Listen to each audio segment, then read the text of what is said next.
Hey everyone, how's it going? Welcome to NoDQ Video here on NoDQ.com's YouTube channel. Thank you guys for checking out the video. This is the shorter video though, so if you have a few minutes of your time, head over to NoDQ.com and check out the full-length version.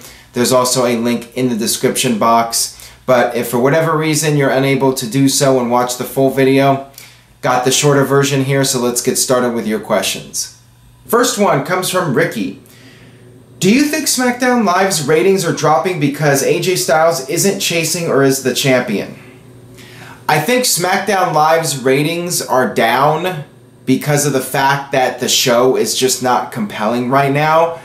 I'm not sure what's going on, but the last several weeks, it feels like little effort is being put into Smackdown. I talked about this when I did the predictions video for Backlash. This past week on Smackdown, you had 3 segments in a row where it started off with a promo and then it got turned into a match, and then after that it was the same cycle. You had guys come out, do a promo, turned into a match. You had Breezango doing their Fashion Police segment, and then they came out for a match right after. It just makes the entire show drag, in my opinion, and it feels like very lazy writing. It feels like the writers do not have any sort of creative ideas to try something different. They just go with their formula and they just try to fill the 2 hours and just drag it out.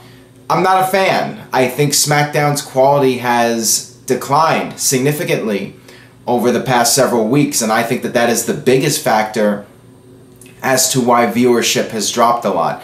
Now, of course, people will have the excuses that, oh, you have the NBA playoffs, and I'm sure the playoffs make some difference, but we cannot ignore the fact that the quality has gone downhill.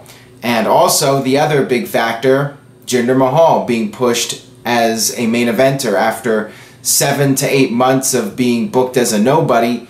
All of a sudden, we're supposed to suspend disbelief and believe that Jinder Mahal is a top contender for the most prestigious title in wrestling. I do not buy it. I am not convinced that Jinder Mahal is the #1 contender for the world title. Not working for me. Breezango going for the tag team titles. Not working for me. I like when WWE pushes new talent, but the way they did it was not proper. These guys should have slowly been built up, not just all of a sudden booked as title contenders when months earlier they were doing absolutely nothing. Just doesn't work that way. You cannot just flip a switch and get these guys over just because they're positioned as a challenger for a championship. This one comes from Wrestling Fan 94. Do you think WWE played up Braun Strowman's injury to make him seem like even more of a monster when he returns?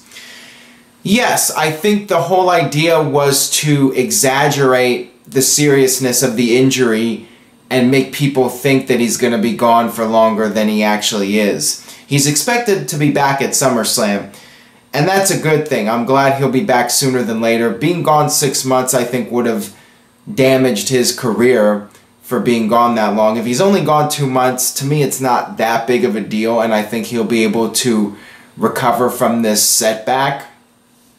But yeah, I definitely understand WWE wanting to exaggerate the injury because people think of John Cena. When he got hurt, people thought he was going to be gone for 6 months. He came back in 3 months, and people look at him as like Super Cena, this guy that has amazing healing powers.